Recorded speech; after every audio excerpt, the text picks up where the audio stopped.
Have you ever had that moment in life where it felt like the world was whispering to you? You're not enough. Stop trying. Accept failure. And somewhere deep inside, you wanted to scream back, "No, I will not quit." This is the story of someone who answered that whisper with a roar. There was a girl named Mira. Quiet, ordinary, unnoticed. The kind of person people forget the moment they look away. But let me tell you something about quiet people. They see everything. They feel everything. They carry storms inside. Mira was born into a family where survival was the priority, not dreams. Her mother worked long hours sewing clothes for others. Her father drove a small rented van, barely earning enough to keep food on the table. Every day, the home echoed with the sound of sacrifice.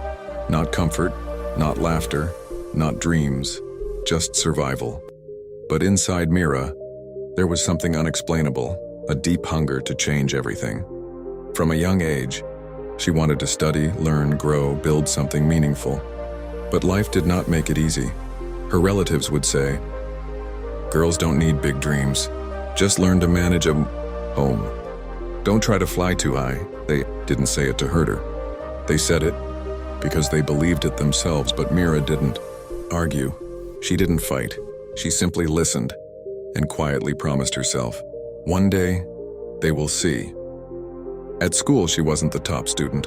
She wasn't naturally brilliant, but she had something rare, patience and persistence.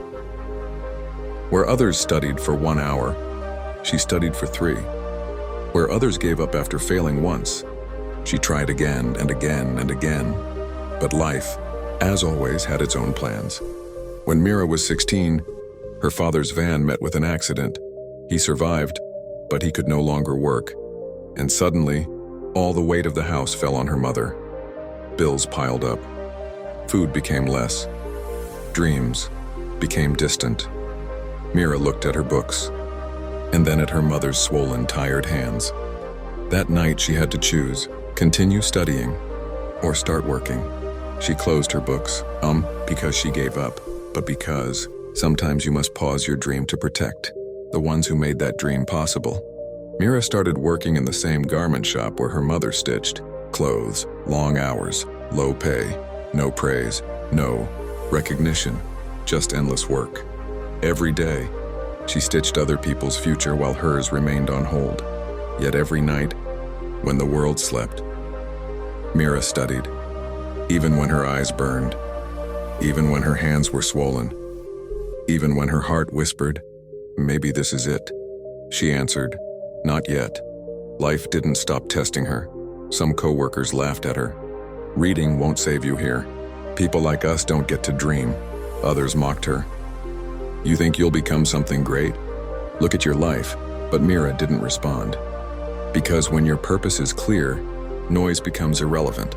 One day, a customer came to the garment shop. He owned a small local printing business and needed someone who knew design. Basics, nobody knew design except Mira. Not professionally, but she had secretly been learning from free tutorials on an old, secondhand phone. She gathered courage and said, "I can try." The owner gave her one chance, one project, one opportunity that could change everything, and Mira worked not for money, not for praise, but because this was her. Sure, she worked carefully, skillfully, slowly, but with complete focus. And when she presented the final design, the shop owner stared silently. Then he smiled.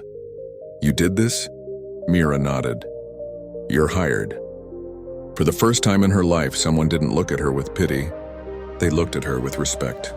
That day, Mira didn't just get a job, she got proof. Proof that effort matters. Proof that growth is real. Proof that patience was not pointless. But listen carefully. This is not the end. This is the beginning. Because now Mira will face challenges bigger than anything she has known.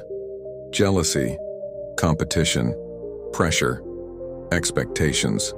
Success doesn't make life easier. It raises the stakes. And from here, her journey gets harder and more powerful. If you are listening to this, maybe you are the quiet one, the one nobody notices. the one people underestimate, the one carrying a hurricane inside. Remember this: you don't have to prove your worth to the world. You just have to prove it to yourself. Your time is coming. Your moment will arrive. Your story is not done. Just don't stop.